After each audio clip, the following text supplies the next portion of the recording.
സ്വന്തം ശരീരത്തിൽ കസ്തൂരിയും പേറി ലോകം മുഴുവനും കസ്തൂരി തേടി നടക്കുന്ന കസ്തൂരിമാനെ കുറിച്ച് എല്ലാവരും കേട്ടിട്ടുണ്ടാവുമല്ലോ. എന്നാൽ കഥകളിൽ മാത്രം കേട്ടുപരിചയമുള്ള ഇവയെക്കുറിച്ച് യഥാർത്ഥത്തിൽ നിങ്ങൾക്ക് എന്തൊക്കെ അറിയാം? കസ്തൂരിയുടെ മത്ത് പിടിപ്പിക്കുന്ന സുഗന്ധം ഇവയെ അത്രത്തോളം പ്രിയപ്പെട്ടതാക്കുമ്പോൾ അതേ സുഗന്ധം തന്നെയാണ് ഇവയ്ക്ക് വില്ലനുമാകുന്നത്. ഇതാണ് സത്യം. ഇണയെ ആകർഷിക്കുവാൻ വേണ്ടി സുഗന്ധം പരത്തുന്ന ഇവ നേരിടുന്ന ഏറ്റവും വലിയ വെല്ലുവിളി എന്താണെന്ന് അറിയാമോ? മനുഷ്യരുടെ അമിത വേട്ടയാടൽ. അത് അവയുടെ വംശത്തിന് തന്നെ കടുത്ത വെല്ലുവിളിയുമാണ്. അപ്പോൾ നമ്മൾ ഇന്ന് പറയുന്നത് കസ്തൂരി മണം പരത്തി നടക്കുന്ന കസ്തൂരിമാനെ കുറിച്ചാണ്. സസ്തനികളിലെ ഒരു കുടുംബമാണ് കസ്തൂരിമാൻ.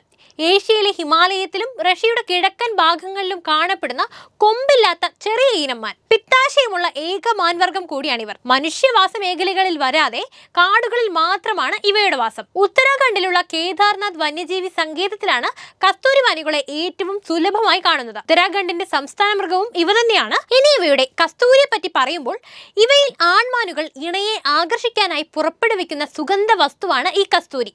കറുപ്പോ ചുവപ്പോ കലർന്ന ഇളം തവിട്ട് നിറത്തിലോ ഇവ കാണപ്പെടുന്നു. പ്രാദേശികമായി ഒരു വിഭവമായി കണക്കാക്കപ്പെടുന്ന മാംസത്തിനായുള്ള വേട്ടയ്ക്ക് പുറമെ കസ്തൂരിമാനുകളെ വേട്ടയാടുന്നത് പ്രാഥമികമായി കസ്തൂരി ഗ്രന്ഥികളുടെ വ്യാപാരത്തിന് വേണ്ടിയാണ്. പ്രാകൃത മാനുകളുടെ ഈ ജനുസിൽ നിന്ന് ഉൽപ്പാദിപ്പിക്കപ്പെടുന്ന കസ്തൂരി അതിന്റെ സൗന്ദര്യവർദ്ധകവും ആരോപിക്കപ്പെടുന്ന ഫാർമസ്യൂട്ടിക്കൽ ഗുണങ്ങളും കൊണ്ട് വളരെയേറെ വിലപ്പെട്ടതാണ്. കൂടാതെ അന്താരാഷ്ട്ര വിപണിയിൽ ഒരു കിലോഗ്രാമിന് $45,000 ലഭിക്കും. പുരുഷന്മാരുടെ ഗ്രന്ഥിയിൽ ഉൽപ്പാദിപ്പിക്കുന്ന ഈ കസ്തൂരി ജീവനുള്ള മൃഗങ്ങളിൽ നിന്ന് വേർതിരിച്ചെടുക്കാമെങ്കിലും മിക്ക കസ്തൂരി ശേഖരണക്കാരും മുഴുവൻ സഞ്ചിയും നീക്കം ചെയ്യാൻ വേണ്ടി ഈ മൃഗങ്ങളെ കൊല്ലുകയാണ്.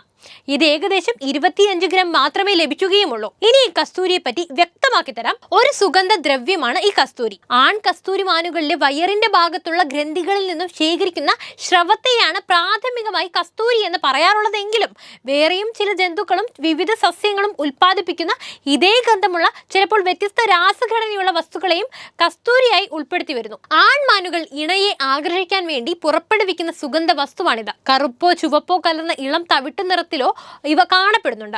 പുരാതന കാലം മുതൽക്ക് തന്നെ സുഗന്ധ വസ്തു നിർമ്മാണത്തിലെ അസംസ്കൃത വസ്തുവായി ഇതിനെ ഉപയോഗപ്പെടുത്തിയിരിക്കുന്നു.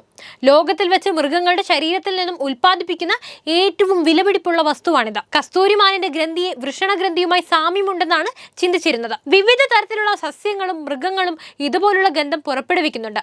ഒരേപോലെ ഗന്ധമുള്ള വിവിധ തരത്തിലുള്ള സുഗന്ധ വസ്തുക്കൾ വ്യാപിച്ചു വരുന്നുണ്ട്. എന്നാലും അവ ഓരോന്നും രാസഘടനയിൽ വ്യത്യാസപ്പെട്ടിരിക്കുന്നു. പല സുഗന്ധ ലേപനങ്ങളുടെയും ഔഷധ ഗുണങ്ങളുടെയും അടിസ്ഥാന ഘടകമായി ഇവ വിസർജിക്കുന്ന ജൈവ വസ്തുവായ കസ്തൂരി ഉപയോഗിക്കുന്നുണ്ട്. പുറത്തേക്ക് തള്ളി നിൽക്കുന്ന കോമ്പലുകൾ ഇവയിൽ ആണിന്റെ പ്രത്യേകതയാണ്. പൃഷ്ഠഭാഗത്തും കാൽവിരലുകൾക്കുള്ളിലും ഗന്ധം പുറപ്പെടുവിക്കുന്ന ഗ്രന്ഥികളുമുണ്ട്. എന്നാൽ പ്രായപൂർത്തിയായ ആണിന്റെ വയറിന്റെ ഭാഗത്തുള്ള ഗ്രന്ഥിയിൽ നിന്നാണ് കസ്തൂരി ലഭിക്കുന്നത്. പരിണാമപരമായി ഇവ മാനുകളുടെ മുൻ തലമുറക്കാരാണെന്ന് ജീവശാസ്ത്രജ്ഞർ വിശ്വസിക്കുന്നത്. ഇവയുടെ മറ്റൊരു പ്രത്യേകത എന്തെന്നാൽ കസ്തൂരി മാനുകൾ അവയുടെ മലത്തിലൂടെ പരസ്പരം സംസാരിക്കുന്നു എന്നതാണ്. പക്ഷെ ആ ഒരു രീതി ഇവയ്ക്ക് ദോഷവുമാണ്. കാരണം ഈ ഒരു രീതി പിന്തുടർന്നാണ് വേട്ടക്കാരും ഇവയെ കണ്ടെത്തുന്നത്.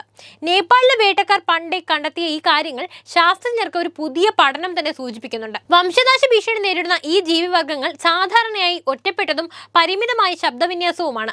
എന്നാൽ മലമൂത്ര വിസർജനം, ബ്രൗസിംഗ്, സ്നിഫ് ചെയ്യൽ, സ്കാപ്പിംഗ്, മൂടിവെക്കൽ, അവഗണിക്കൽ, സൈറ്റുകൾ ഉപയോഗിച്ച് മറ്റു മാനുകൾക്ക് സന്ദേശങ്ങൾ കൈമാറാനുള്ള രീതി, ഇതിലൂടെയൊക്കെയാണ് ഇവ മറ്റു മാനുകളോട് സംസാരിക്കുന്നത്.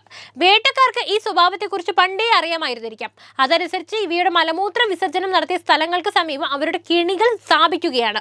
അവിടെ അവർ ആൺമാനുകളെ അവരുടെ സുഗന്ധ ഗ്രന്ഥികൾക്കായി ലക്ഷ്യമിടും. ക്യാപ്റ്റീവ് ബ്രീഡിംഗ് ശ്രമങ്ങൾക്ക് ഇണചേരൽ വിജയം ഉറപ്പാക്കുന്നത് ഉൾപ്പെടെയുള്ള സംരക്ഷണ പ്രവർത്തനങ്ങൾ മെച്ചപ്പെടുത്താൻ ഈ കണ്ടെത്തൽ സഹായിക്കുമെന്ന് പുതിയ പഠനത്തിൽ പറയുന്നുണ്ട്. അപ്പോൾ ഇതൊക്കെയാണ് കസ്തൂരിമാനിന്റെ വിവരങ്ങൾ. ഇതിൽ കൂടുതൽ വിവരങ്ങൾ ഇവയെ പറ്റി നിങ്ങൾക്ക് അറിയുമെങ്കിൽ തീർച്ചയായും കമന്റ് ബോക്സിൽ എഴുതൂ. വീഡിയോ ഇഷ്ടപ്പെട്ടാൽ ലൈക്ക് ചെയ്യാനും ഷെയർ ചെയ്യാനും അതുപോലെ തന്നെ ചാനൽ സബ്സ്ക്രൈബ് ചെയ്യാനും ശ്രദ്ധിക്കുമല്ലോ.